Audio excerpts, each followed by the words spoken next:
안녕하십니까. 잠실 키움부동산 이창호 대표입니다. 저는 지금 하남에 있는 상가 건물에 들어와 있습니다.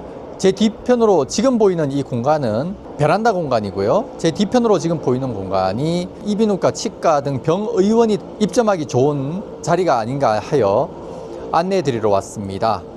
상가 같은 경우에는 주변 여건이 굉장히 중요하죠.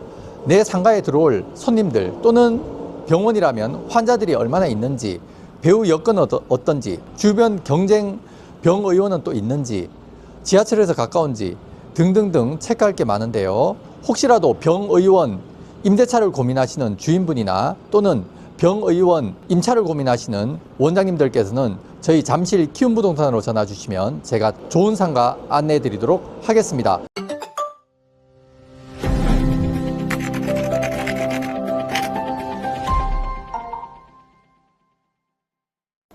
망하지 않는 병원 자리, 이것 모르고 개원하시면 많이 힘든 일이 생기실 수도 있죠. 우선 병의원이라는 게 인테리어 비용이라든가 여러 가지 비용이 많이 드는 사업입니다. 그 중에서도 병의원 같은 경우에는 고객들과 또는 환자들과 여러 가지 라포 형성이 돼야 되고 그 시간이 오래 걸리고, 또 병의원이 환자들을 계속 관리해 줘야 되는 관점에서도 쉽게 오픈하고 폐업할 수 있는 업종은 아니라고 생각합니다. 오늘은 여러분의 개원 파트너 잠실 키움부동산이 병의원 개원에 대해서 안내해 드리고요. 그리고 하남에 있는 괜찮은 상가물건 병의원 치과나 이비인후과 개원에 좋은 병의원 자리도 함께 안내해 드리려고 합니다. 전문의 자격증을 따고 드디어 내 병원을 차리려고 할 때 가장 먼저 벽에 부딪히는 벽이 무엇일까요? 바로 어디에 차릴 것인가 하는 것입니다. 수억 원의 인테리어 비용과 장비 리스료를 감당해야 하는 원장님들 입장에서는 입지 선정은 단순한 선택이 아니라 생존의 문제이죠. 오늘은 전국 어디서나 통하는 실패 없는 병의원 입지 선정 원칙에 대해서 간단히 이야기해 보고자 합니다. 첫 번째, 유동인구보다는 체류인구와 배우지 인구가 중요합니다. 그냥 손님이 흘러가는 자리가 아니라 머무는 자리여야 한다는 거죠. 첫 번째로, 단순히 사람이 많이 지나다니는 곳이 꼭 좋은 자리는 아닙니다. 역세권 메인 대로변이라고 하더라도 사람들이 지하철역으로 빨려 들어가는 동선이라면 환자는 생기지 않습니다. 중요한 건 배우 세대의 항아리 상권인가 하는 점입니다. 특히 내과, 소아과, 이비인후과 같은 정주영 과목들은 아파트 단지 주출입구나 슈퍼마켓, 학원과 동선이 겹치는 곳이 가장 좋겠죠. 반면 성형외과나 피부과 같은 목적형 과목은 가시성과 주차 편의성이 더 우선이겠죠.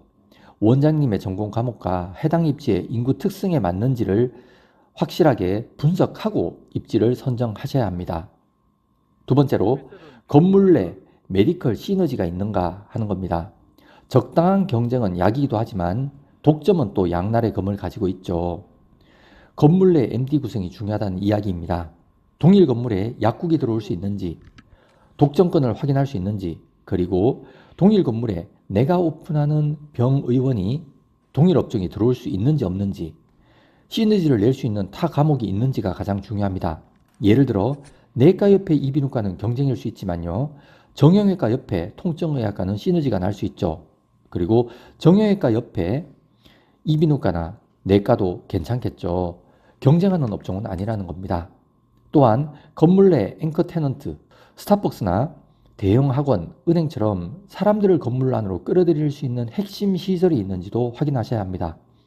환자가 병원 문턱을 넘기까지의 심리적 저항을 줄여주는 아주 중요한 핵심 요소가 되겠죠. 그리고 세 번째로, 기술적이고 법적인 체크리스트가 필요하겠습니다. 이건 전문가 영역인데요. 임대료보다 무서운 추가 공사비와 용도 변경 비용 등도 같이 검토해 보셔야 합니다. 눈에 보이지 않는 기술적 검토인데요. 이게 안 되면 계약하고도 개원을 하는데 오랜 시간이 걸리거나 결국은 개원을 못할 수도 있다는 이야기입니다. 용도가 적합한지가 중요합니다. 근린생활시설 의원으로 용도 변경이 가능한지, 그리고 하중이나 전력을 감당할 수 있는 건물인지, 치과나 정형외과는 장비가 무겁고 소모 전력도 큽니다. 건물이 이 일을 뒷받침할 수 있는지, 또는 전기 증설을 위해서 많은 비용이 들지 않는지도 미리 검토해 볼 필요가 있겠죠. 장애인 엘리베이터나 소방시설 기준이 강화되어서 예전 기준만 믿다가 준공이 안 날 수도 있다는 거죠. 이러한 부분들을 계약 전에 도면과 대장을 꼼꼼히 분석해야 되는 이유가 되겠습니다. 저는 잠실 레미안 아이파크 단지 내 상가에 들어와 있는 잠실 키움부동산입니다. 제가 단지 내 부동산을 하기 전에는 여러 가지 컨설팅 일도 해보고요. 영업 쪽 일도 해보고요. 그리고 치과 쪽의 영업 일도 해보았습니다.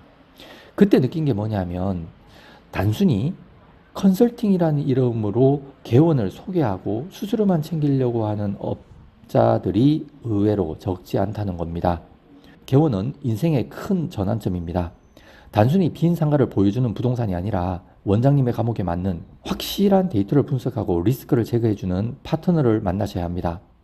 전국 어디든 개원을 고민하시는 원장님 계시다면 저 잠실 키움부동산으로 전화 주시면 저와 함께 일하는 파트너들이 입지 분석부터 여러 가지 세무 검토까지 함께 고민하는 잠실 키움부동산이 든든한 파트너가 될 것을 약속드립니다. 원장님의 성공 개원을 진심으로 응원합니다. 연락 기다리겠습니다. 감사합니다.